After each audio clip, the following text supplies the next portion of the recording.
tous, c'est Elodie, Hello Tulipe sur les réseaux sociaux, donc Instagram et Ravelry.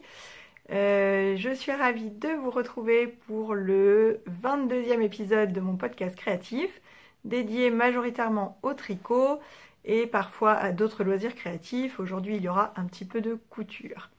J'espère que vous allez bien. Ici, les petites news, ça va.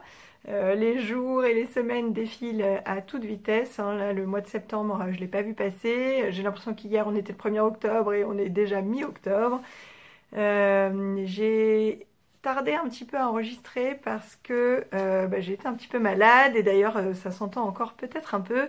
J'ai eu une grosse extinction de voix. Donc là, ça se remet tranquillement, mais c'est vrai que j'aurais voulu revenir plus tôt et c'était pas possible parce que je ne pouvais pas parler, aucun son ne sortait de ma bouche. À part ça, ça va, hein. Il y a un petit peu de soleil. Aujourd'hui, on est vendredi 16 octobre et demain, ce sont les vacances scolaires qui commencent. Alors moi, je vais pas être en congé, je vais travailler quand même. Je serai en vacances dans une semaine. Mais j'ai un rythme un petit peu différent pendant les vacances scolaires. Je ne travaille pas le week-end et je travaille la journée et pas le soir. Donc je vais pouvoir peut-être un peu plus bouquiner, tricoter, voilà. Mais par contre, coudre, c'est pas possible parce que moi, je couds quand je suis toute seule à la maison et là, il va y avoir les enfants tout le temps. Donc a priori, pas trop de couture les prochaines semaines. Voilà. Bref, au sommaire de cet épisode, il va y avoir donc une grosse partie tricot avec 2 projets terminés. Je vais vous parler de 2 projets en cours, 2 achats récents, tout marche par 2, hein. Et une petite partie couture avec également 2 projets terminés. Donc c'est, oui, en rang 2 par 2 et hop, c'est parti. Avant de commencer, ce que je porte aujourd'hui, donc je porte mon pull Zaza de Mariamedi Design qu'elle a sorti, que j'ai tricoté il y a assez longtemps, hein, je pense qu'il y a 2 ans, oui je dirais 2 ans, et je l'ai fait en base Athéna de laine amourée, donc c'est la base Athéna c'est 100% Merino Superwash en fingering, et le coloris c'est Vertige d'été. Donc c'est un verre d'eau, il est, la couleur est peut-être un tout petit peu plus pâle que ça. Et en fait c'était un modèle et un coloris qui ont été sortis au même moment au profit de Les Cheveux Solidaires. Et donc j'en avais profité pour prendre le modèle et la laine et soutenir le combat de Lily de Les Cheveux Solidaires. Voilà, je vous en reparlerai plus en détail, je vous en reparlerai un petit peu tout à l'heure parce que ça a un lien avec quelque chose dont je vais vous parler plus tard. Allez, on y va, on attaque avec les projets terminés.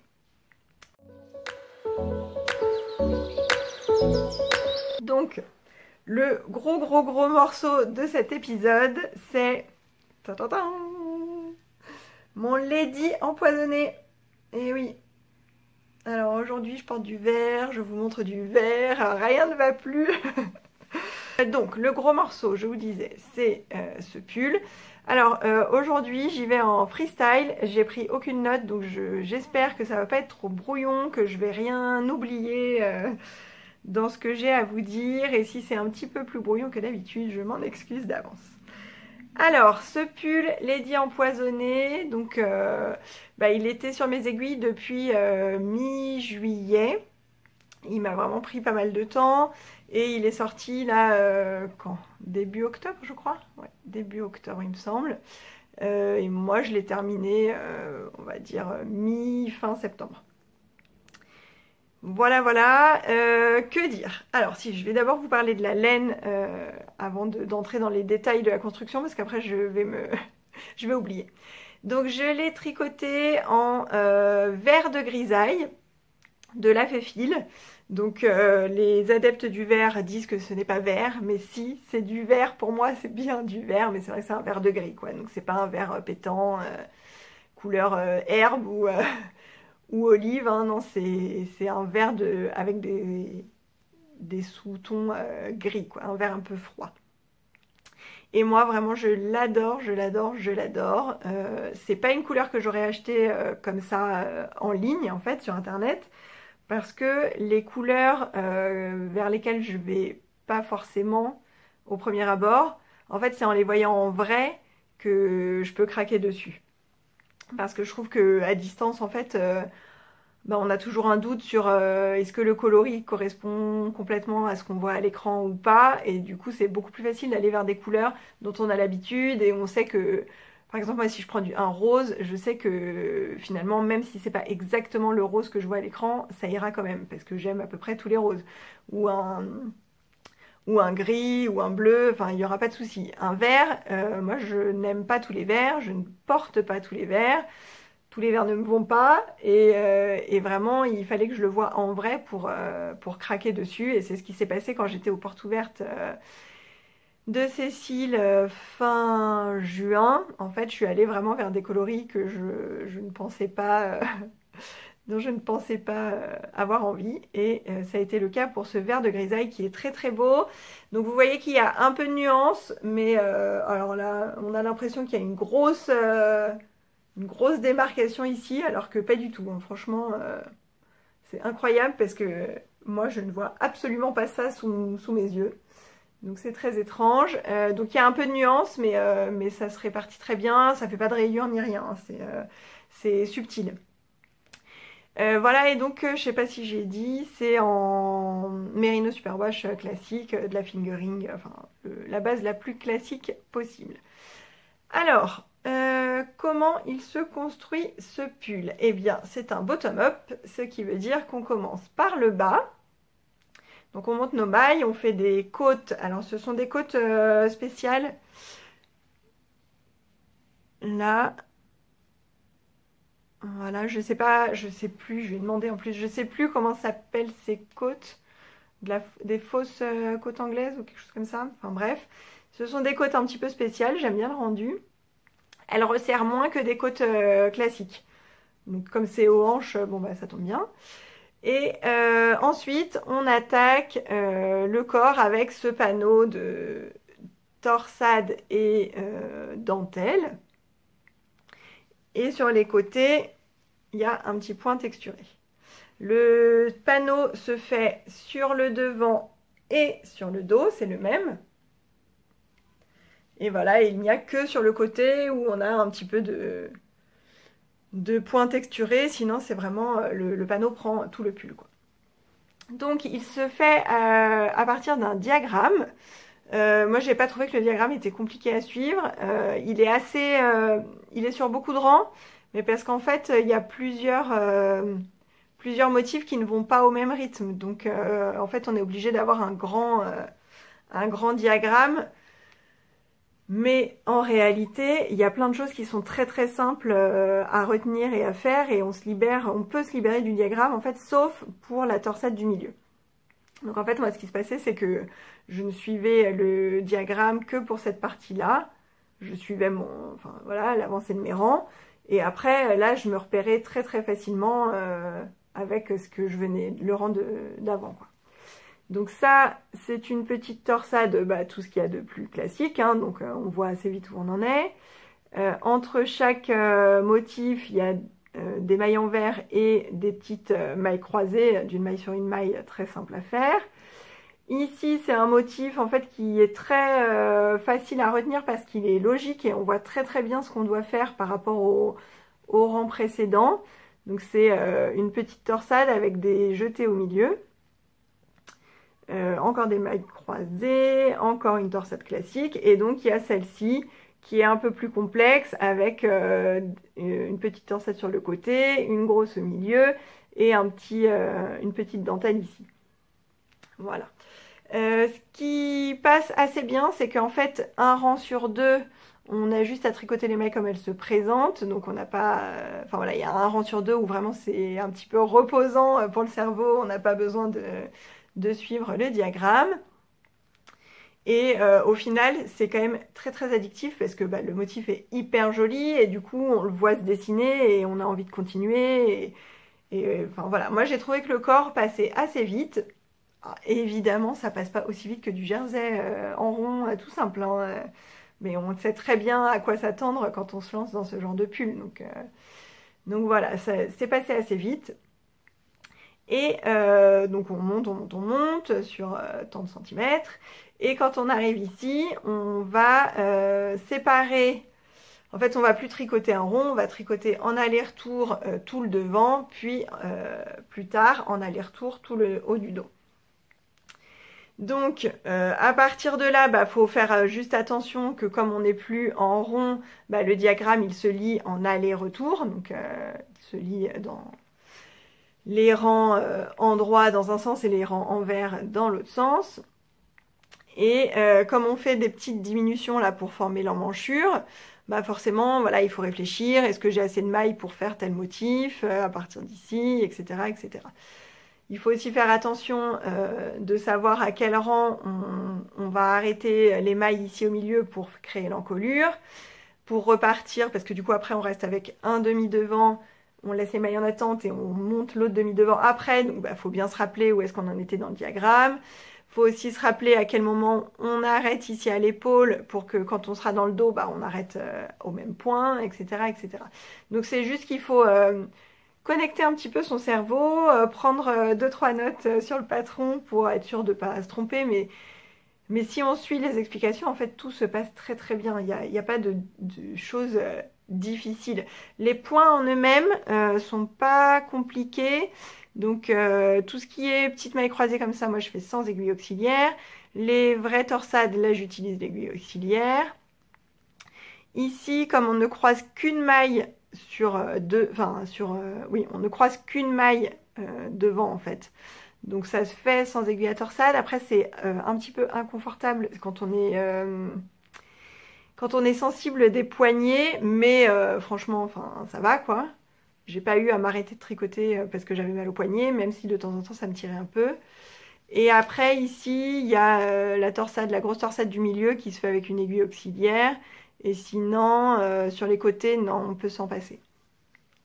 Donc finalement, mais voilà, en tout cas, il n'y a pas de point compliqué, hein, il suffit de suivre ce qui est écrit et tout va très bien.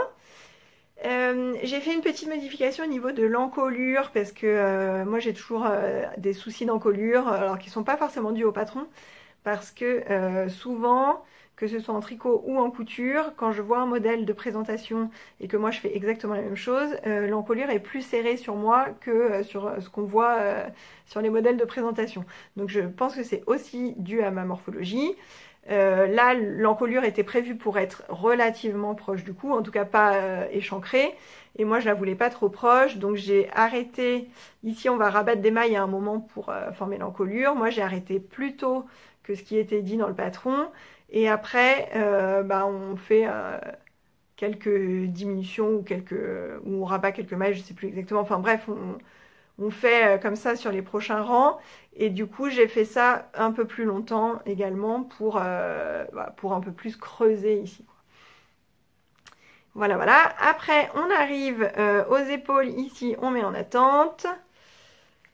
On reprend le dos et on fait la même chose, le même principe. Donc, de l'aller-retour. Et à un moment, on va arrêter au milieu. Là, pour le dos, j'ai suivi les explications du patron. J'ai pas modifié. Et après, on va rabattre à 3 aiguilles les demi devant et les demi dos ensemble. Et donc, c'était la première fois que je faisais un rabattage à 3 aiguilles. Il y a une vidéo dans le patron. Moi, ça m'a posé aucun problème. De toute façon, c'était... Enfin, je l'avais jamais fait, mais j'imaginais bien comment ça pouvait se faire. Hein, c'est exactement ce à quoi je m'attendais. Donc voilà, il n'y a pas eu de souci. Donc ça fait une espèce de ligne de couture.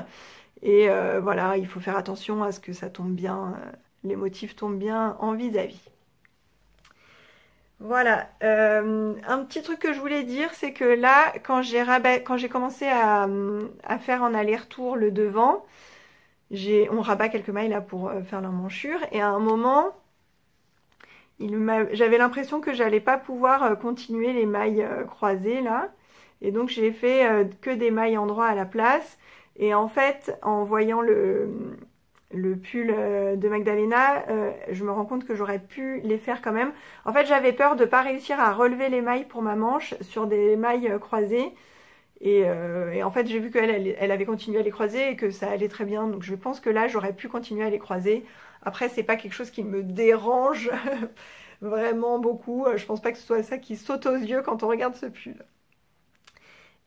Voilà. Ensuite, qu'est-ce qu'on fait? Bah, il y a l'encolure à faire. Alors l'encolure, on la fait soit avant les manches, soit tout à la fin, peu importe. On relève des mailles pour tout autour pour faire l'encolure et on fait les mêmes côtes qu'il y avait dans le bas du corps, mais sur beaucoup moins de rangs. Et pareil, du coup, le fait que ce soit des côtes qui ne resserrent pas énormément, ça permet que justement l'encolure ne soit pas resserrée encore plus. Et après, le gros morceau aussi, c'est les manches. Puisque là, on est sur des manches montées. Et du coup, il faut relever les mailles tout autour de l'emmanchure et former le haut de l'épaule en faisant des rangs raccourcis. Et donc, il faut gérer les rangs raccourcis et la construction du motif. Alors là, moi sur les manches, j'ai eu plusieurs soucis. Mais par rapport à moi, et encore une fois, pas du tout en lien avec le patron. Premièrement, je fais les manches avec des mini aiguilles 30 cm de Xiaogu, alors que je tricote moi depuis toujours avec des Aya Sharp, donc très pointues. Et en fait, les 30 cm, elles sont beaucoup moins pointues que les Sharp. Et du coup, ces petites torsades là où je vous disais qu'on croise une maille sur deux mailles, j'avais beaucoup plus de mal à les faire parce que je les fais sans aiguille auxiliaire. Donc ça veut dire que je vais chercher la deuxième maille, la troisième maille de l'aiguille. Et du coup, ça me tordait le poignet. J'arrivais pas bien à piquer dans ces deux mailles-là. Et j'ai eu vraiment de la difficulté à faire sur les manches. Deuxième chose, j'ai mal regardé. Donc il y a un diagramme différent pour le corps et pour les manches. Et comme j'avais l'impression que ce point-là et les deux torsades sur les côtés, c'était en gros, on reprenait la même chose que sur le diagramme du corps, j'ai mal regardé. Et en fait, c'est un tout petit peu différent puisque ce motif-là se construit du bas vers le haut, alors que les manches se tricotent du haut vers le bas. Du coup, il y a quelque chose en fait qu'il faut inverser à un moment pour que ça fasse vraiment le même motif visuellement. Du coup, je me suis un peu trompée sur l'une des manches sur ce motif-là. Après, c'est toujours pareil, ça se voit pas, il n'y a que moi qui le sais. Et vraiment, je dirais même si je regarde, je saurais même pas dire quelle manche est bonne et quelle manche n'est pas bonne. Mais juste, faites attention à bien regarder votre diagramme pour être sûr de faire les choses dans le bon sens. Voilà, et du coup sur les manches, c'est donc une torsade classique, toujours des petites mailles croisées qui encadrent chaque motif, et ce motif-là qui est au centre de la manche. Et après, le reste, c'est du point texturé. Et en fait, on fait les diminutions sous la manche. Là. Et en fait, je trouve ça très très bien parce que il y a une petite ligne sous la manche autour de laquelle on fait les diminutions. Et je trouve que le motif texturé n'est pas du tout cassé par cette ligne. Enfin, ça va très bien en fait. C'est vraiment joli. Et à la fin des manches, on n'a plus qu'à faire les côtes, donc les mêmes côtes que dans le bas du corps et à l'encolure. Et là, effectivement, pour moi, elles ne resserrent pas tout à fait, ces côtes-là ne resserrent pas tout à fait assez pour un poignet. Mais comme je remonte souvent mes manches, au final, c'est pas plus mal. Ça permet que je puisse bien les positionner sur les avant-bras. Voilà, j'ai eu un dernier souci sur ce pull, c'est que arrivé à peu près ici, je pense, il m'a manqué de la laine. Pour finir, parce que du coup j'avais 3 écheveaux. Alors les 3 écheveaux m'ont été assez conséquents, ils faisaient tous les 305 grammes à peu près, donc j'avais un petit peu plus que 1200 mètres. Mais j'ai quand même un petit peu manqué à la fin et franchement je voulais pas du tout racheter un écheveau pour utiliser 5 grammes, enfin c'était hors de question. Et je voulais pas non plus faire un appel ni rien parce que j'étais déjà un petit peu à la bourre sur les tests à vrai dire. Donc ce que j'ai fait, j'ai un petit peu bidouillé, j'ai défait mon rang de montage. J'ai récupéré mes mailles 1 cm plus haut, parce que normalement les côtes sont un peu plus longues sur le bas du corps, elles font 1 cm de plus. Donc j'ai récupéré mes mailles ici, j'ai coupé mon fil, j'ai détricoté, J'ai gardé suffisamment de fil pour rabattre. Donc en fait là c'est pas mon rang de montage, c'est un rabattage. Je crois que j'ai fait un rabattage à l'aiguille, c'est ce qui me semblait aller le mieux avec ces côtes. Et du coup j'ai récupéré cette laine pour finir ma manche et il me reste rien du tout. Hein. Franchement il me reste 0,30 grammes je crois, 0,3 grammes. Voilà, donc effectivement, si vous faites, donc moi c'est la taille, ouais, je sais plus, j'ai pas la taille en 94 je pense, oui ça doit être 94, si vous faites cette taille là, 3 écheveaux classiques c'est trop juste. Donc après ça dépend toujours de la façon de tricoter de chacune, mais Magdalena a manqué un peu de laine, Alice a manqué un peu de laine, voilà, on est plusieurs, donc c'est un peu juste. Il faut prévoir, je pense, une laine qui se fait aussi en mini. Et comme ça, vous achetez 3 écheveaux et un mini. Ou alors une laine industrielle en pelote. Vous pouvez prendre 7 pelotes de 50 grammes. Ou alors vous achetez direct 4 écheveaux. Et puis voilà, avec un reste, on fait un bonnet, on met dans un châle ou quoi. Hein. On trouve toujours de quoi faire. Donc voilà les petites péripéties de mon lady empoisonné. Alors tout ce que je vous ai dit que j'ai eu des problèmes, en fait c'est pas des problèmes. Enfin en tout cas j'ai adoré le tricoter, franchement. Enfin, moi ça a été, tout le corps ça a été une vraie partie de plaisir. J'ai adoré voir le motif se former. J'ai pas trouvé ça décourageant du fait que ce soit plus long que du jersey. J'ai moins aimé la partie des manches, mais c'est vraiment dû au fait que ça me tirait sur le poignet à cause des aiguilles pas assez pointues. Mais en fait, ça n'a pas été si long et laborieux que ça. Hein. Franchement, c'est tout à fait faisable. Il n'y a rien d'insurmontable. Alors c'est sûr que si on n'aime pas faire des torsades, bon bah c'est pas la peine. Mais si vous aimez le rendu, qui est quand même assez spectaculaire, hein, faut le dire.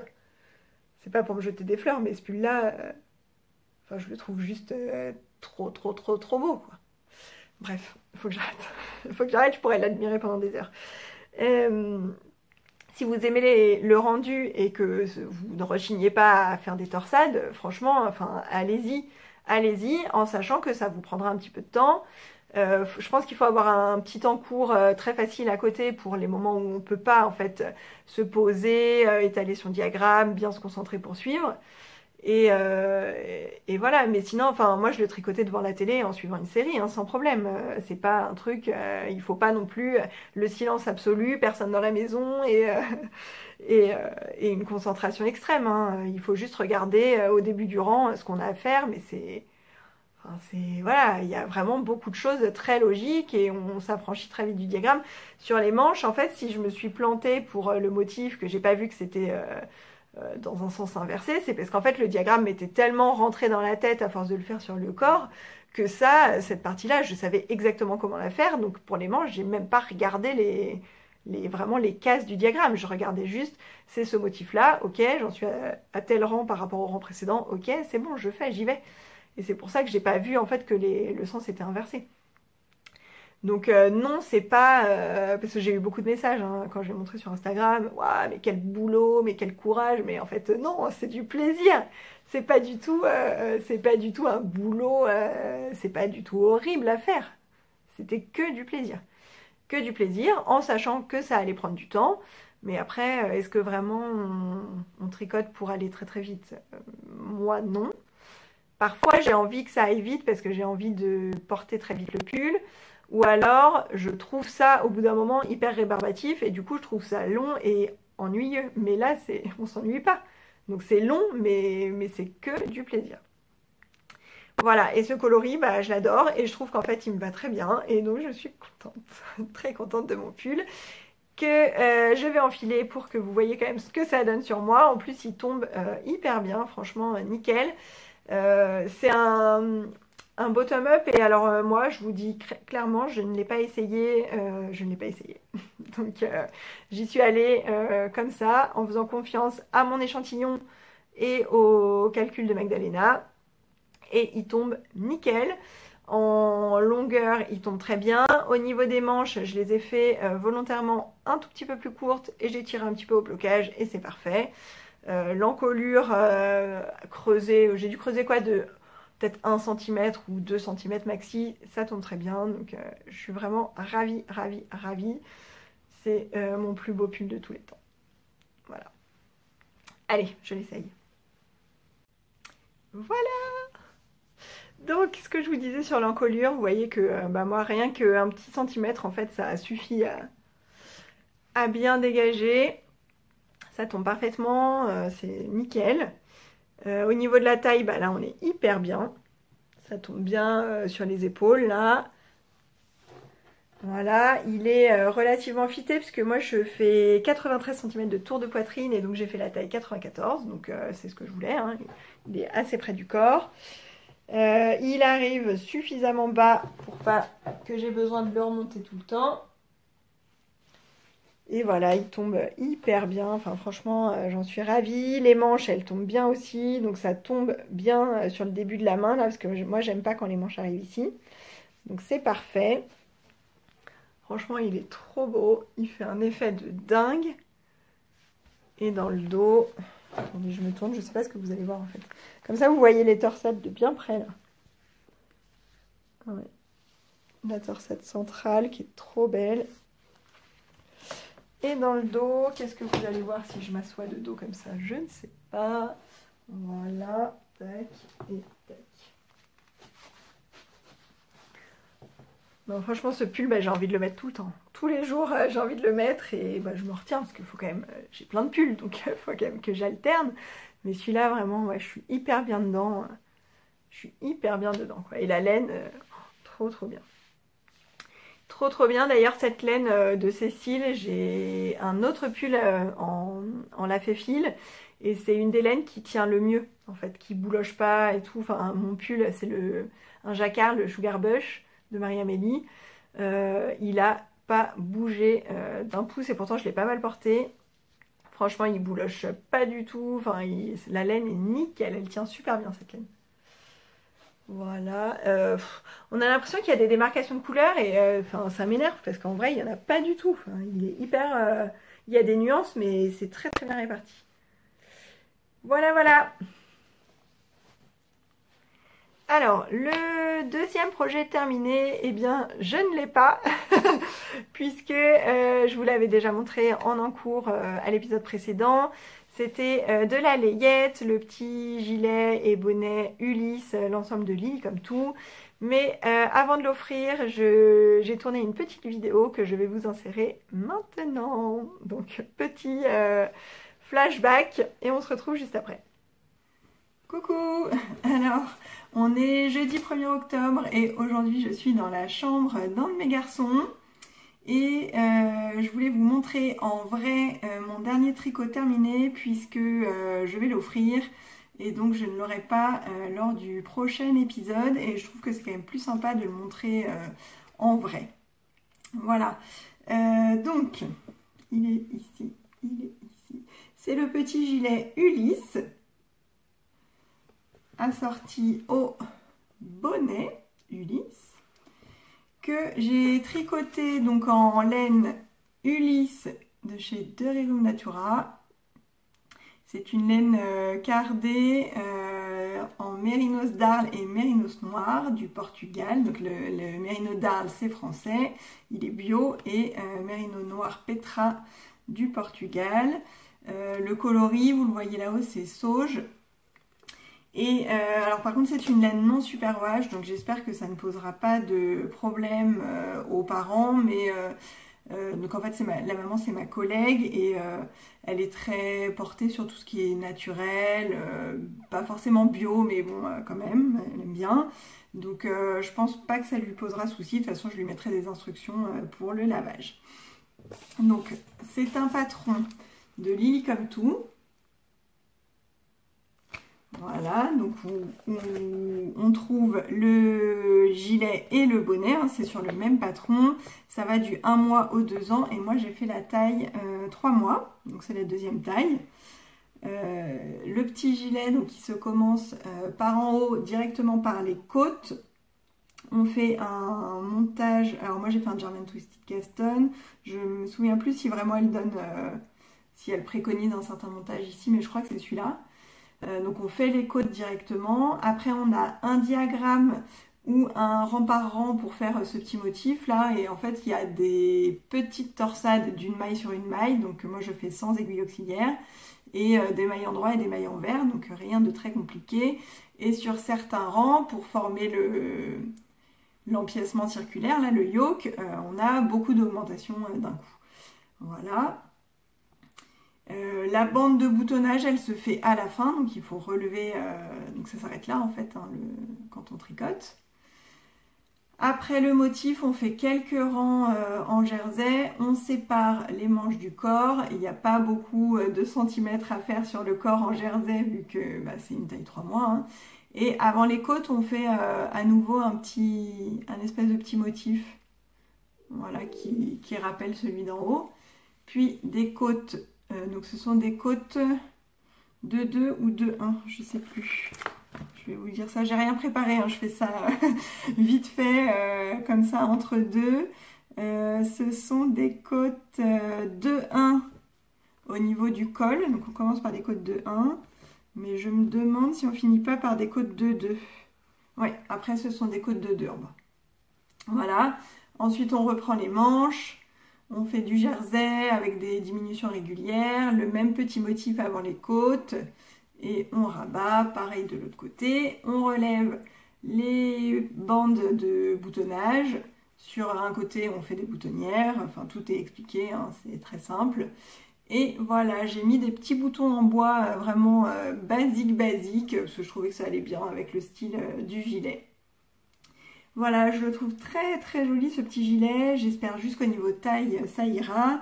Puisque là, donc le bébé, c'est un petit Ulysse, donc c'est mon ensemble Ulysse en Ulysse pour Ulysse, je vous en avais déjà parlé.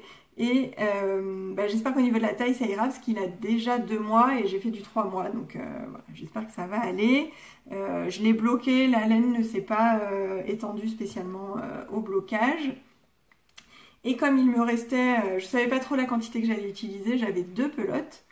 Et il me restait de la laine et donc j'ai monté le bonnet. Donc le bonnet il se commence là par en bas, on fait les côtes, on fait le motif, donc on se sert du même diagramme mais en fait on répète toujours la même partie du diagramme. Des petites diminutions pour former la couronne et à la fin tout ce qui me restait de fil c'est passé dans le pompon, je n'ai plus 1 cm de fil. Voilà, et pareil, je l'ai bloqué aussi. Alors lui, au blocage, par contre, le bonnet, il s'est un petit peu détendu. J'espère qu'il ne sera pas trop grand pour le coup. Je le trouve vraiment trop mignon, ce bonnet. Ouais. Je pense que ça va vraiment être très sympa, ce petit ensemble. J'espère que ça va plaire. La laine, c'était la première fois que je tricotais de la Dereum Natura. Et en fait, elle est sèche, hein, cette laine. Déjà, elle est cardée. Donc le fait qu'elle est cardée et non traitée superwash, elle a été beaucoup moins lissée déjà qu'une laine traitée superwash et qu'une laine peignée. Parce que le fait de peigner, ça remet bien tous les fils dans le même sens. Il n'y a pas de petits fils qui partent partout, quoi. Et je pensais que ça allait pas me convenir, que ça allait être désagréable. J'avais pas mal entendu de personnes dire qu'elles ne la supportaient pas même au tricot. Et contre toute attente, je sais que ça va surprendre certaines personnes. Moi, j'ai bien aimé la tricoter, vraiment. J'ai bien aimé. Alors après, je sais pas si sur moi, notamment à l'encolure, là, je suis pas sûre que je la supporterais. J'avais prévu en fait de garder l'échantillon un petit peu sur moi pendant peut-être 1 heure dans une journée, pour voir ce que ça pouvait donner. Sauf que je suis arrivée là au niveau de mon bonnet et il me manquait un tout petit peu de fil pour finir ma couronne. Du coup, j'ai défait mon échantillon et avec ce qui restait de mon échantillon, j'ai fait le pompon. Donc je ne peux plus faire ça. J'ai oublié en fait, j'ai complètement oublié. Donc à moins que d'ici ce soir, je me mette le bonnet ici, là, comme ça, et que je me trimballe avec toute la journée, je pense quand même que ça pique un peu, pour moi. Ouais. Je pense qu'il y a un petit... Ouais, ça va me déranger ici, ouais, c'est sûr. Je le sens bien comme ça. Donc voilà, pas pour moi. Je pense que c'est un peu piquant pour les personnes très sensibles, comme je le suis à l'encolure. Je pense que sur les bras et tout, ça irait sans problème. Mais beaucoup moins désagréable à tricoter que je le pensais. Voilà, voilà, j'espère que ça fera plaisir à la personne. Et puis, c'était vraiment sympa à faire parce que très, très, très rapide, hein. Vous voyez la taille du truc, c'est tout petit, quoi. C'est tout petit, ça va super vite. J'ai tricoté en aiguille 4, je crois. Ouais, aiguille 4. Donc, voilà. Et donc, j'ai rentré ça dans 2 pelotes. La taille 3 mois, ça rentre dans 2 pelotes. Le patron, il est top aussi, hein, aucun problème. J'ai eu aucun souci de compréhension, il est complet, il n'y a pas... Enfin, voilà. Moi, j'ai suivi le diagramme parce que je préfère les diagrammes aux explications écrites. Je me perds dans les... Quand il y a trop d'écriture, je me perds. Donc, le diagramme, c'est plus direct, en fait, pour moi. Et puis, voilà, c'était très bien. C'est tout ce que j'ai à dire sur ce projet. Et donc, on retourne dans le présent pour la suite. Voilà, donc en projet terminé, c'est tout, mais bon, c'est déjà pas mal, hein. C'est vrai que ce pull Lady Empoisonnée, c'était le gros morceau de mon mois d'août et de mon mois de septembre. Autour, j'ai vraiment fait que des plus petits projets. Et donc là, on va passer aux encours.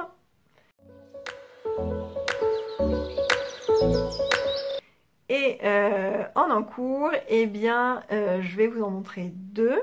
Alors, je n'ai plus que ça, hein, vous inquiétez pas.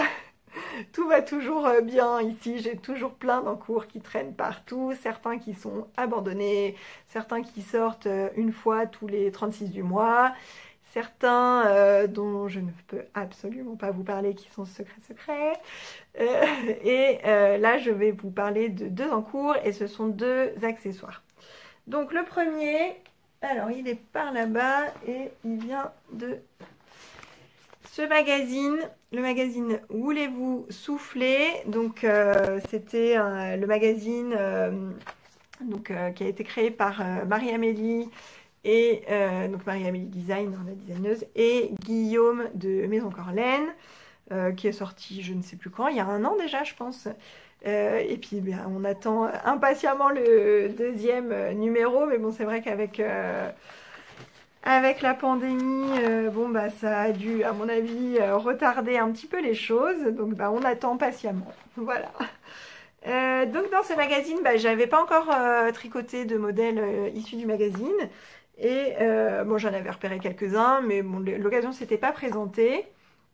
Et récemment, comment ça... Ah ouais, en fait, c'est arrivé de la laine. Donc, en fait... récemment, j'ai vu ma copine Aurélie du compte Steinberger Knits qui m'a ramené et gentiment offert ces restes, ces gros restes, parce que j'ai quand même tout ça, hein, de Malabrigo. Alors, je crois que c'est, que je me souvienne bien, j'ai pas les étiquettes, donc c'est de la Malabrigo Arroyo, donc c'est la sport.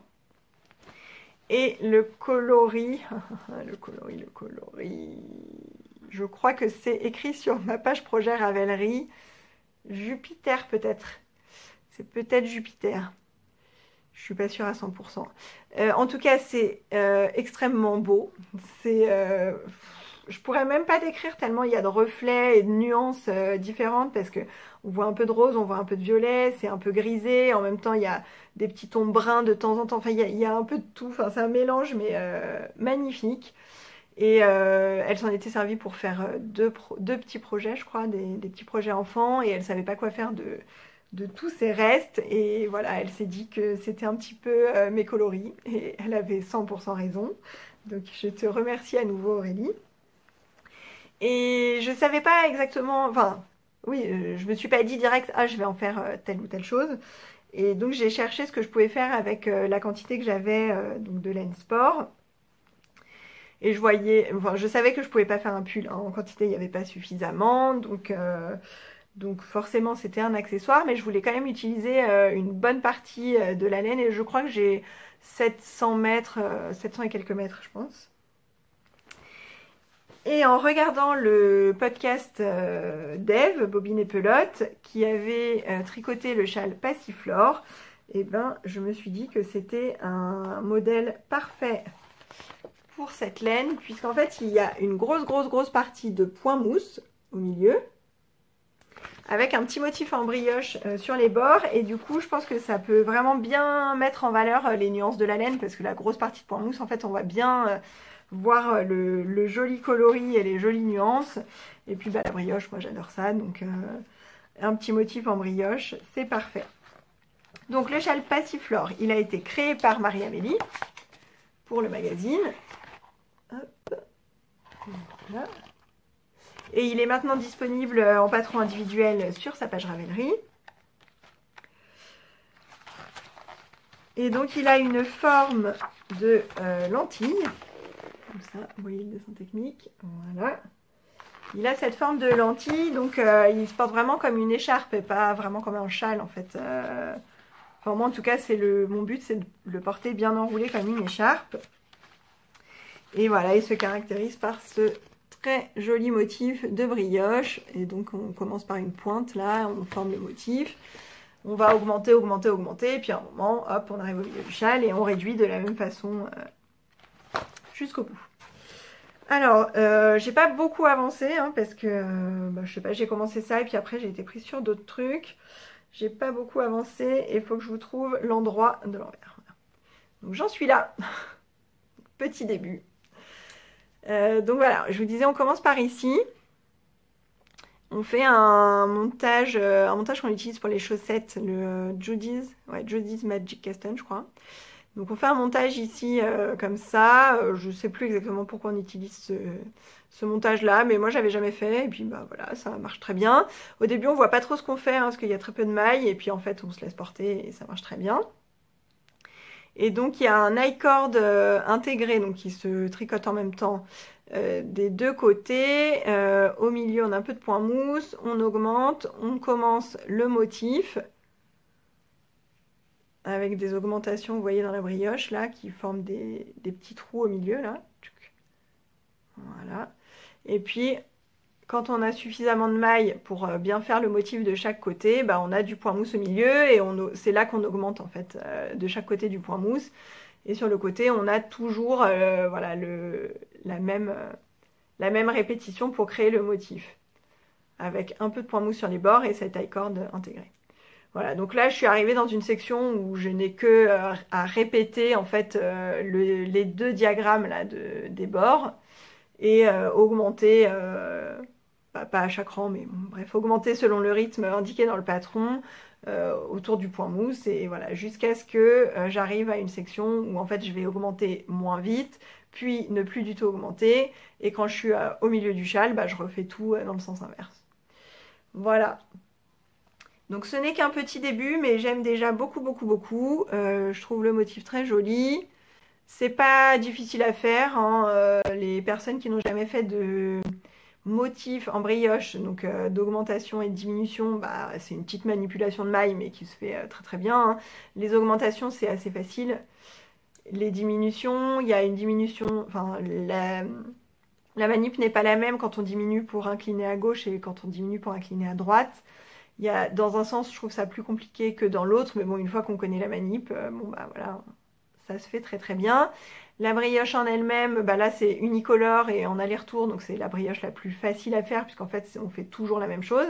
Il n'y a pas de rang couleur 1, rang couleur 2, rang droit, rang vert, non, c'est toujours la même chose, donc c'est vraiment, je vais pas dire c'est simplissime, mais enfin si, franchement c'est accessible à n'importe qui. Franchement, il n'y a vraiment pas de difficulté particulière.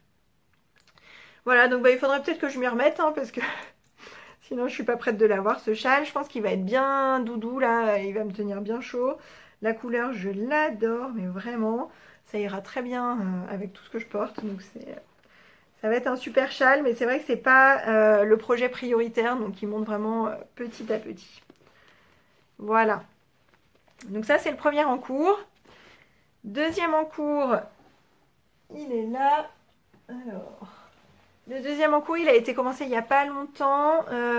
C'était pour le week-end où normalement il devait y avoir le festival L'Heure de la Laine qui, vous devez très certainement le savoir, a été annulé. Et alors, je ne me souviens plus de son prénom et de son pseudo.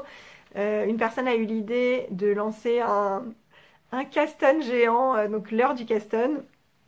Et donc on a toutes, enfin toutes les personnes qui comptaient participer à l'heure de la laine.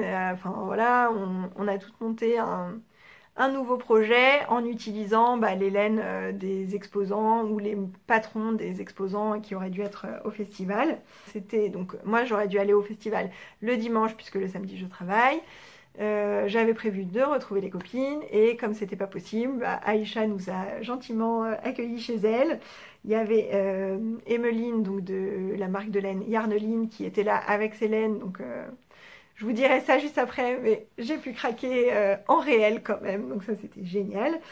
Et en fait à ce moment-là j'avais besoin d'un col, d'un snood, parce que au gymnase où je travaille, il y a des moments où il fait un petit peu frais et je suis très sensible de la gorge puisque vous voyez j'ai déjà eu une extinction de voix alors que la saison froide commence à peine, mais je perds très souvent ma voix, c'est enfin plusieurs fois par automne-hiver, hein, donc en fait la première maladie que j'ai quand il commence à faire froid c'est ça directement.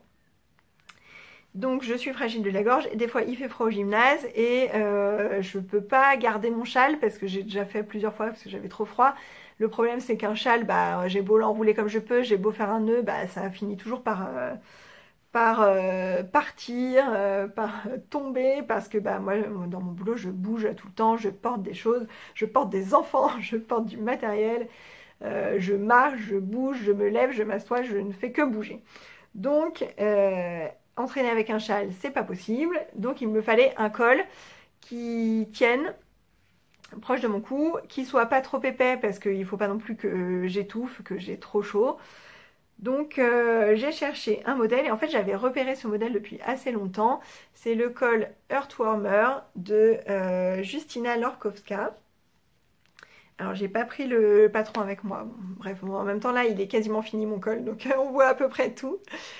Et donc c'est un col qui se fait avec un écheveau de fingering, donc là c'était parfait pour utiliser un écheveau de justement d'Emeline, de Yarneline, que j'avais depuis le dernier salon auquel je suis allée, qui est la fête de la laine à Malakoff. Et en fait sur le stand de Yarneline j'avais repéré ce coloris violet, enfin violet mauve quoi, violet clair, qui est Madame Amour.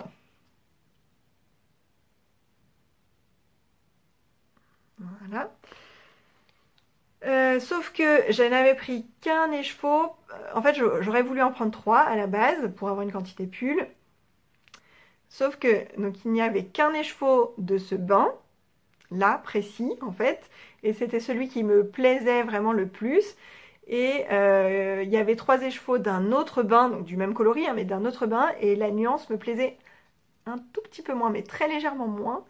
Et en fait ça m'a bloqué parce que j'ai vu celui-là et c'était celui-là que je voulais.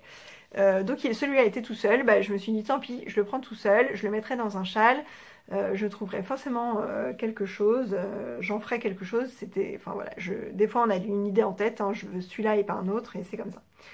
Et j'ai très bien fait puisque du coup j'ai pu faire mon col avec cet écheveau-là.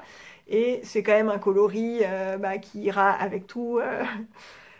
Tous mes sweats un petit peu rose, bleu, gris, enfin ça ira très bien quoi. Alors je sais pas si vous allez voir la bonne couleur. Moi ce que je vois à l'écran, en fait c'est un petit peu plus... C'est la coloris... La couleur que me renvoie mon écran sur tout, hein, même sur le fond et tout, c'est un petit peu jauni, en fait c'est un peu chaud. Alors qu'en fait c'est plus froid que ça en fait, il n'y a pas de jaune du tout, hein. Donc c'est un parme, un violet clair, qui est nuancé. Donc il y a des endroits où c'est moins, où il y a moins de couleurs et d'autres où il y a plus de couleurs.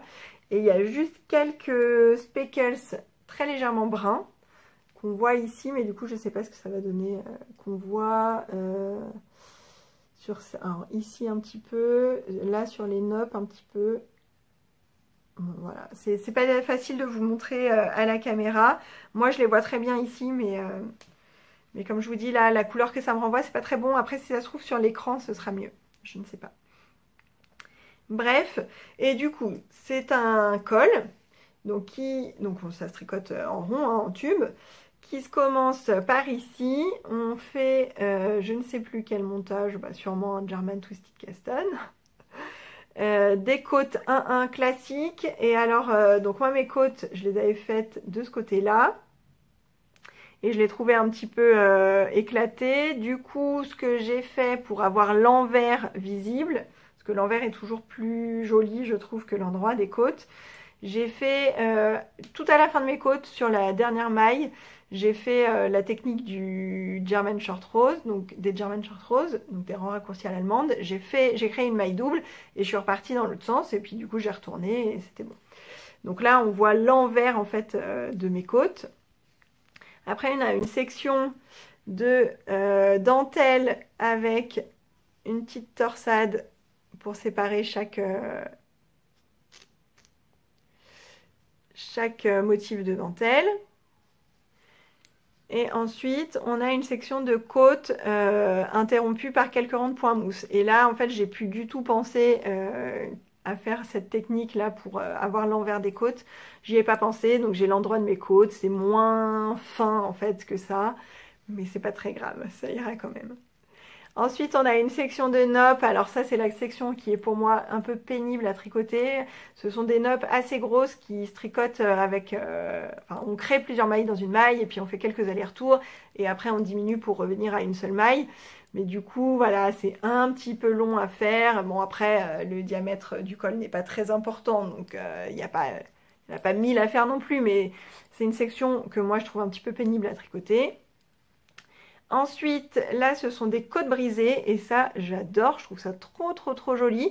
Et du coup, on n'a pas ce rendu éclaté des côtes, parce que là, c'est aussi l'endroit. Hein. On n'a pas ce rendu éclaté des côtes et donc j'aime beaucoup. Et les côtes brisées, c'est un rang de côte normale, un rang de maille endroit. Il y a juste à un moment, je n'étais pas très concentrée. Du coup, j'ai fait 2 rangs de maille endroit à la suite. Donc, je m'en suis rendu compte évidemment 5 ou 6 rangs plus tard. Donc, il a fallu que je défasse parce que ça, on voyait que ça, quoi. Et là, je suis arrivée à une section où je vais faire des smocks. Donc ça, j'avais jamais fait. Donc le point est expliqué dans le patron. Ah oui, c'est un patron en anglais. Donc bon, moi, ça me pose pas de problème de tricoter en anglais, bien que je sois une quiche en anglais. Puisque de toute façon, en anglais, c'est beaucoup sous forme d'abréviation. Les codes, c'est K1, Knit 1, P1, donc Purl 1. Parce que Knit, K-N-I-T, c'est tricoté à l'endroit, et Purl, P-U-R-L, c'est tricoté à l'envers, et donc ça marche par abréviation. K pour knit 1, c'est une maille, donc on knit one maille, donc on tricote à l'endroit une maille, et P1, on purl, c'est-à-dire on tricote à l'envers une maille. Si on devait faire des côtes de 2, ça serait K2, P2. Donc c'est hyper... En fait, il n'y a pas besoin de savoir lire et l'anglais, puisque c'est juste une abréviation. On te dit que K, ça veut dire tricoter à l'endroit. On te dit que P, ça veut dire tricoter à l'envers. On te donne le nombre de mailles qu'il faut tricoter à l'endroit, le nombre de mailles qu'il faut tricoter à l'envers, et hop, c'est facile. Donc, tricoter en anglais, en fait, c'est pas très compliqué. Et il n'y a que, justement, là, sur ces smocks, qu'il y a vraiment une explication, une phrase explicative de ce qu'il faut faire en anglais. Du coup, comme moi j'avais jamais fait, voilà, je me suis assurée de bien comprendre ce qui a été écrit et je l'ai fait une fois et tout allait très bien. C'est pas compliqué à faire, c'est une petite technique. Vous voyez, du coup, il y a un fil là qui entoure quelques mailles. La dentelle, c'est un rang par rang ou un diagramme. Ça, c'est des explications pareilles, K1, P1, etc.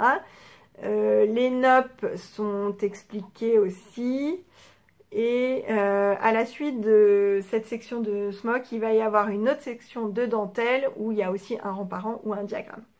Donc voilà, le fait que ce soit en anglais, c'est pas difficile à suivre du tout.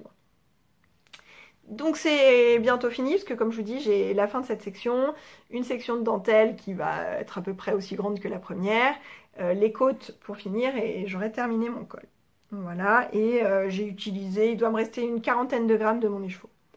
Donc je pense que je vais l'utiliser, enfin il va pas me rester grand chose, quoi. Ça va être bien rentabilisé. Voilà pour ce modèle-là, c'est tout ce que j'avais à dire dessus. Oui, je pense que je n'ai rien d'autre à dire. Donc ça, ce sont les deux accessoires sur lesquels je bosse en ce moment et mes autres en cours, on verra plus tard. Ensuite, on va passer aux nouveautés qui sont entrées dans mon stash. Et oui.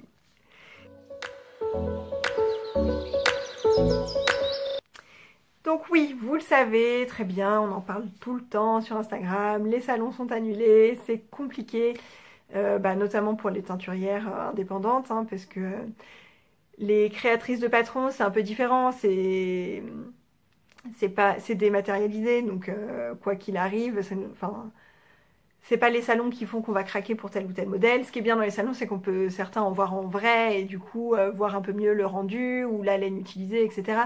Mais c'est vrai que c'est plus compliqué pour les teinturières puisque, comme je vous disais avec mon coloris tout à l'heure vert de grisaille, il y a des laines qu'on n'achèterait pas sans les avoir vues en vrai.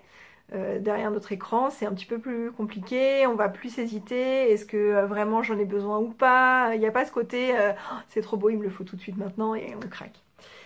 Donc l'annulation des salons c'est un petit peu difficile.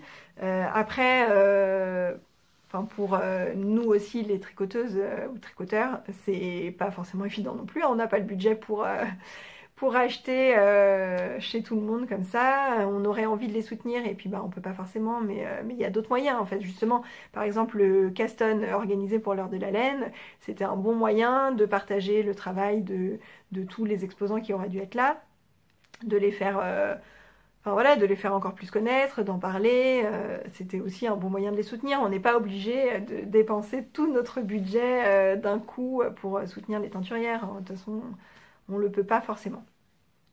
Bref, tout ça pour dire que moi j'ai quand même un petit peu craqué, mais en fait c'était des achats qui étaient prévus pendant le festival. Donc voilà, et puis de toute façon je fais bien ce que je veux du budget que j'ai à consacrer à la laine, hein, c'est mon problème. Alors, je vous montre tout ça. Donc déjà, premièrement, j'ai acheté de la laine à Emeline, donc Yarneline, avec un trop joli logo.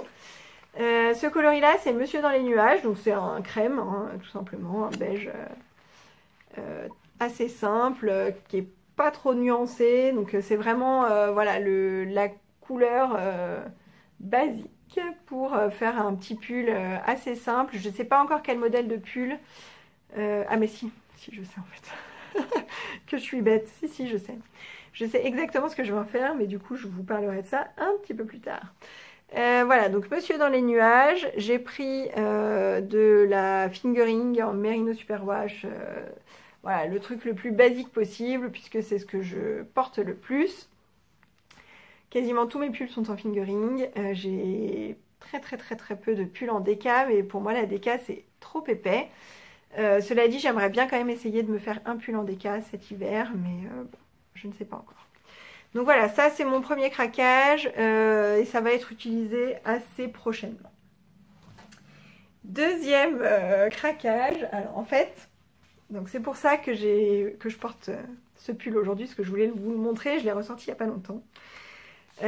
En fait, donc j'avais précommandé à Emeline, puisque je la voyais le dimanche du festival, je lui avais fait mettre de côté donc 2 quantités pulls, donc ce Monsieur dans les nuages là que je vous ai montré, et l'un de ses nouveaux coloris qui s'appelle Madame dans la lune, qui est que je voyais comme un bleu vert, un peu bleu canard, voilà. Bon, j'avais pris 3 écheveaux de chaque. Quand je suis arrivée dimanche, donc elle me les a donnés. Et en fait, le Madame dans la lune, je l'ai trouvé beaucoup plus vert que ce que j'avais vu à l'écran. Alors, c'est pas que ça me plaisait pas, c'est juste que c'était pas ce vraiment à quoi je m'attendais. Et du coup, j'ai été prise d'un gros doute sur le moment, un immense doute à me dire. Alors moi, j'ai déjà des écheveaux vert un peu foncé, enfin vert foncé d'ailleurs. Vert foncé dans mon stage que j'avais acheté à Eline Hélène à la fête de la laine à Malakoff et que j'ai pas encore tricoté parce que je n'ai pas encore eu le déclic sur le modèle que je voulais utiliser pour ces laines qui me sont très précieuses.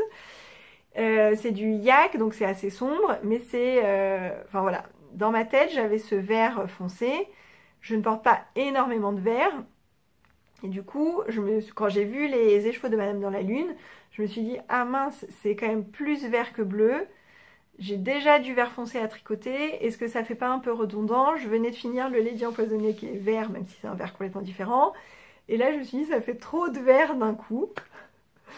Et j'ai eu un gros doute. La couleur me plaisait, hein, je la trouve trop belle cette couleur. Mais j'ai eu un doute.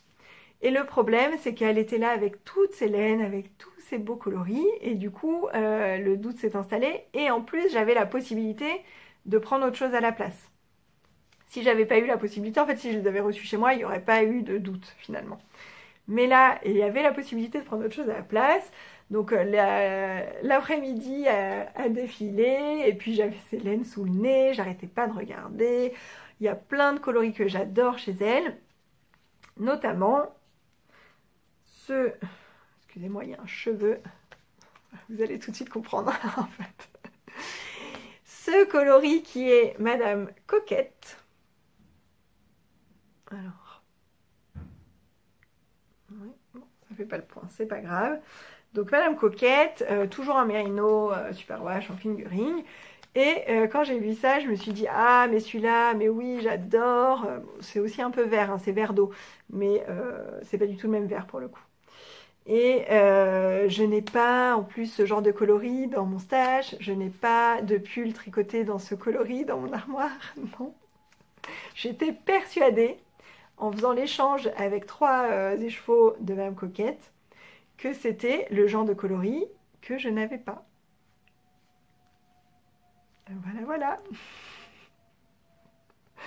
Et donc là, je pense que certaines d'entre vous vont bien rigoler, vont bien se moquer de moi. Et oui, oui, oui. Et en fait, ce pull, je l'avais oublié, tout simplement. Parce que ça fait 2 ans que je l'ai tricoté et que je l'ai très peu porté. Et en fait, c'est en rentrant chez moi, j'étais contente avec mes écheveaux. Ouais, trop cool, ils sont trop beaux, magnifiques, qu'est-ce que je vais bien pouvoir en faire? Je les ai posés. Le lendemain matin, j'ai ouvert ma penderie pour m'habiller. Et là, j'ai fait... Oh, c'est pas possible. Et donc, mon Zaza était plié au milieu de mes autres pulls. Voilà, oublié dans mon placard depuis 2 ans. Et donc, je l'ai ressorti.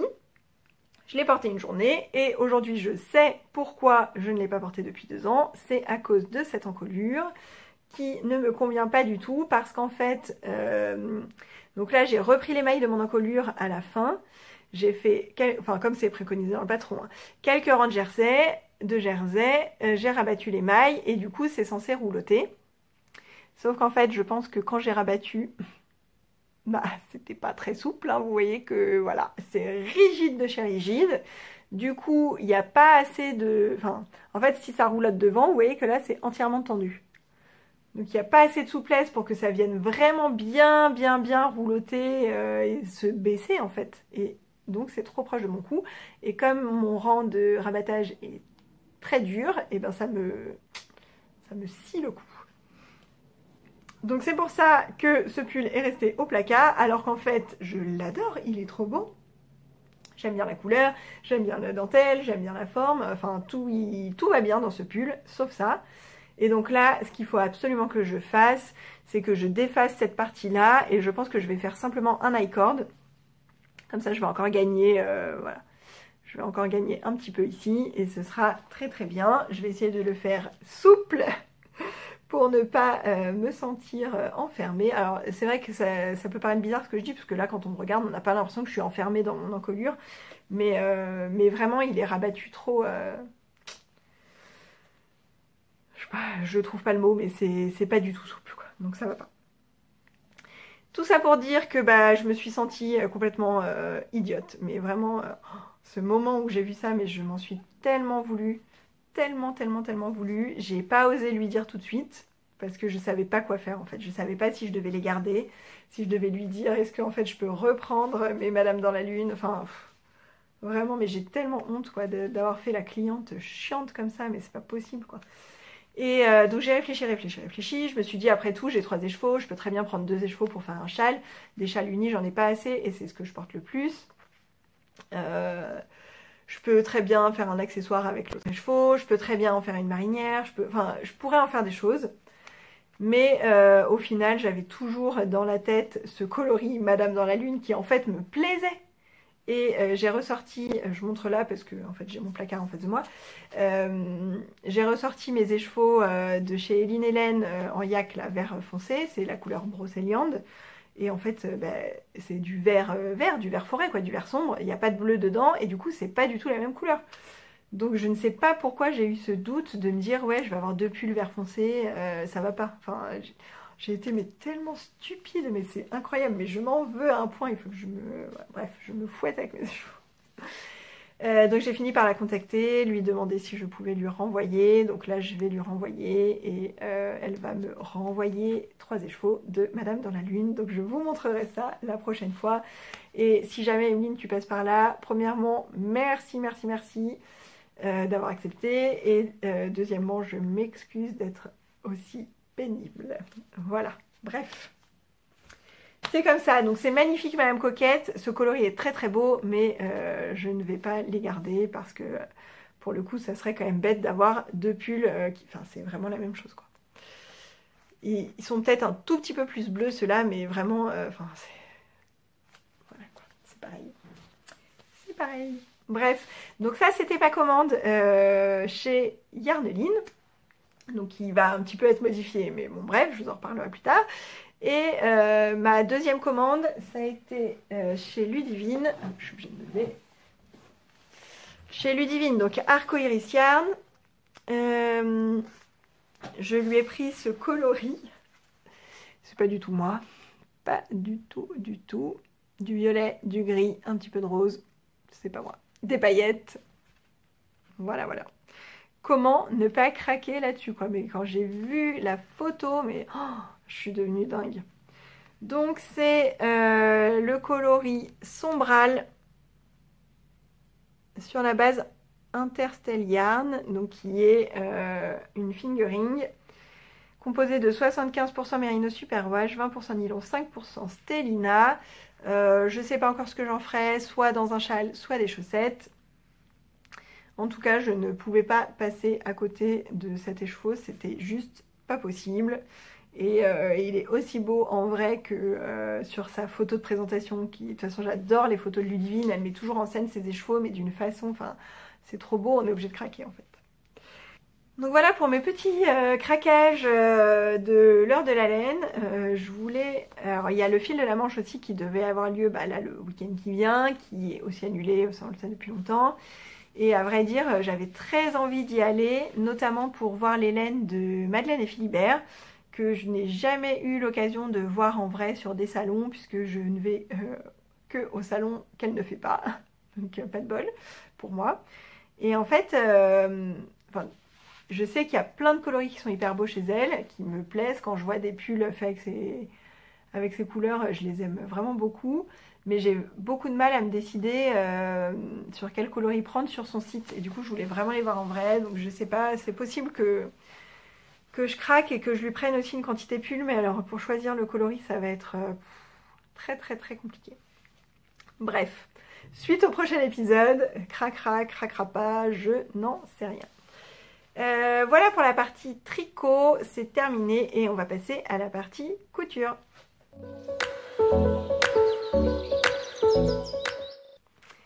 Alors il me reste 3 minutes pour vous parler couture, ça va aller vite en même temps, c'est que des petites choses très simples, j'ai pas grand chose à dire dessus. Alors, je vous avais laissé la dernière fois en vous disant que je devais coudre 2 t-shirts, donc j'en ai fait un. C'est toujours le modèle plantain de Direndo, de toute façon j'en ai déjà fait plein, je vous en ai déjà parlé plein de fois, donc je n'ai rien de plus à dire. Si ce n'est que je l'aime beaucoup, qu'il faut faire attention au niveau des manches parce que les crans de montage sont pas bons en fait, et moi je m'en sers pas, je me sers des crans de montage des manches, des repères en fait, juste pour différencier l'endroit le devant du dos au niveau de la manche, mais je n'aligne pas les repères en fait, donc concrètement ça m'a jamais posé de problème, mais je sais que pour certaines personnes ça a été un petit souci. Donc le tissu, c'est un jersey de coton qui vient de chez Tissus des Ursules et qui est couleur brique terracotta là, avec des rayures, pas des rayures, des rayures irrégulières on va dire. Voilà, j'ai essayé comme j'ai pu de raccorder mes rayures. Je pense que c'est pas trop mal. Ouais, c'est pas mal. Après, comme elles sont irrégulières, parfois c'est une rayure épaisse qui est reliée avec une rayure fine, donc on a l'impression qu'il y a un décalage, mais en vrai, j'ai quand même essayé de faire ça bien. Voilà, donc je suis quand même plutôt contente. Et au niveau de l'encolure, ça fait une rayure... Enfin, voilà, j'ai essayé pareil de faire assez droit au niveau de la rayure, mais bon. Voilà, voilà, ce t-shirt, je vais pas l'essayer, hein, c'est un de mes nombreux t-shirts Plantin, c'est toujours, enfin, il tombe toujours pareil, je fais toujours la même taille, c'est la taille 40, il n'y a rien de différent. Voilà, j'ai fait comme d'habitude, un ourlet à l'aiguille double, est-ce qu'on le voit un petit peu? Ouais. Voilà, bref, c'est comme d'habitude, rien ne change. Et deuxième chose qui est aussi comme d'habitude, puisque c'est déjà, je pense, le troisième que je fais, c'est un sweat octobre du livre Ma garde-robe à coudre pour toute l'année de Charlotte Ozou. Alors, j'ai pas pris le livre, mais pareil, je vous l'ai déjà présenté des milliards de fois.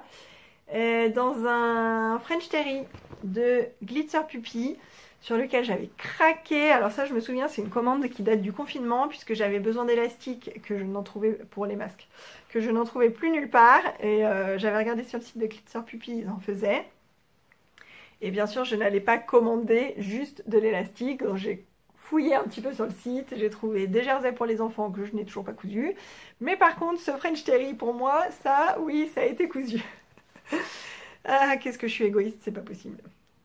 Et donc j'en ai fait un sweat octobre encore, puisque il tombe vraiment bien, il me convient parfaitement, il est suffisamment loose pour que je sois à l'aise, mais pas trop large, enfin il tombe vraiment très très bien, j'avais pas eu de modification à faire sur le patron, donc ça c'est quand même assez appréciable. Juste une petite chose, c'est que du coup là j'ai trouvé, donc j'avais pris le bord côte aussi avec. Alors le bord côte c'est pas tout à fait le même violet que celui du pull, même si là ça se voit pas vraiment.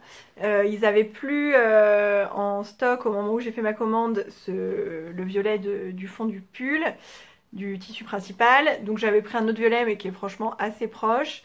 Et je trouve que les bandes donc d'encolure, de poignet et de bas sont un petit peu longues par rapport à la longueur sur laquelle elles doivent s'assembler. Normalement, il faut vraiment tirer quand même sur le bord-côte pour qu'après ça se resserre bien, quoi. Et là, il n'y a quasiment pas besoin d'étirer le bord-côte, c'est quasiment la même circonférence. Ici, ouais, à chaque endroit. Et du coup, au niveau du col, la bande mériterait d'être un petit peu plus courte, notamment. Au poignet aussi, disons qu'au poignet c'est pas serré sur mon poignet, il y a de l'espace en fait. Mais voilà, dans le bas du pull ça me dérange pas. C'est plus à l'encolure où je trouve que du coup ça baille très légèrement. Voilà. J'avais déjà remarqué en fait sur mon précédent et j'avais oublié de le noter. Et du coup là c'est vrai que en le faisant je me suis dit ah ouais c'est vrai. Bon après j'ai pas repris, je me dis que c'est pas bien grave, ça me va quand même comme ça. Et voilà. Et ce motif, je le trouve trop beau. Les coloris, là, ils sont super beaux. Voilà pour ce sweat. Après, bon, je vais pas forcément le passer. C'est toujours le même, hein, franchement. Tout ce qui change, c'est le tissu. Mais ça, pareil, j'ai envie de m'en faire plein, en fait, parce qu'il me va très bien. Donc, pourquoi changer de modèle quand on en a un qui va bien? Voilà, c'est tout. Sinon en couture, après tout le reste c'est pas très intéressant, hein. Je fais plus de la couture utile, j'ai cousu quelques sacs à projet, mais pas spécialement pour moi. Je dois coudre des masques. Enfin, j'ai cousu un petit ensemble en layette pour le bébé d'une copine. Enfin voilà, c'est des petites choses que, enfin déjà ce truc-là je l'ai plus. Enfin et voilà, c'est des choses que je vais pas forcément partager ici. Je couds, mais pas de pièces significatives à partager ici. Voilà, voilà, c'est sûr qu'en couture là il va pas y avoir grand chose, je pense, pendant quelques semaines, vu qu'il va y avoir les enfants à la maison. Ou alors des choses très rapides, je sais pas. Enfin, ouais, je pense pas avoir beaucoup d'avancées en couture pour la prochaine fois. Je vais vous laisser là pour aujourd'hui. J'espère que ça vous a plu. Je vous remercie, alors je le fais vraiment pas assez souvent, je vous remercie d'être toujours là, de me suivre que ce soit sur cette chaîne YouTube ou sur Instagram, où là on a dépassé les 2000 abonnés. Donc si vous n'êtes pas abonné à ma chaîne, à mon fil Instagram, allez-y parce qu'il va y avoir un petit concours qui va arriver avec de très très chouettes cadeaux, lots offerts par mes très gentils sponsors que je remercie vraiment beaucoup.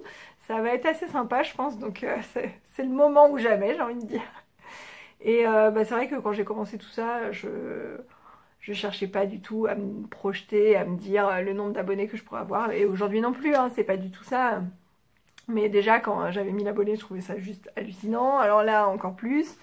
Ça m'a permis, et ça me permet toujours, de faire des rencontres, d'échanger beaucoup. Moi, dans mon entourage proche, il n'y a pas de gens qui tricotent. Ou alors j'ai une copine qui tricote, mais on se voit quand même pas très souvent. Voilà, on peut pas forcément beaucoup échanger dessus.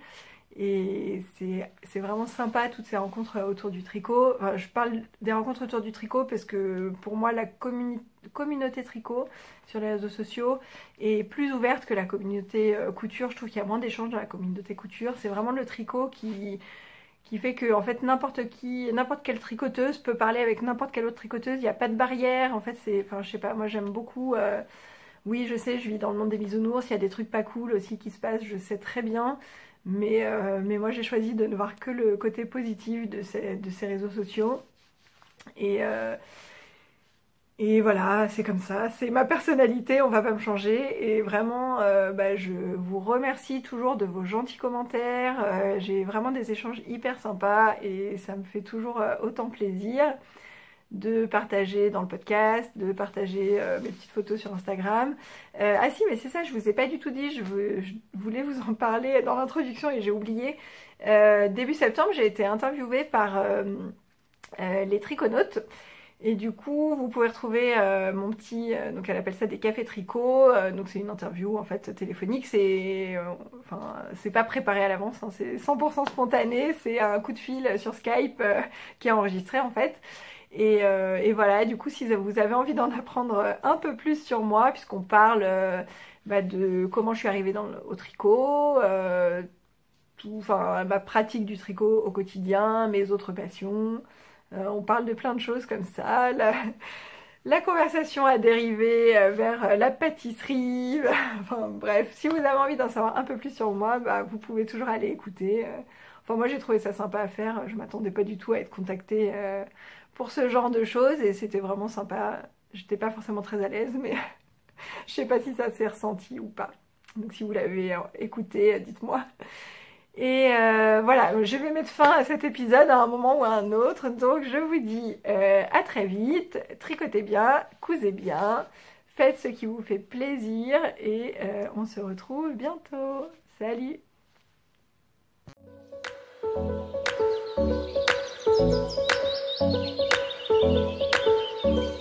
Thank you.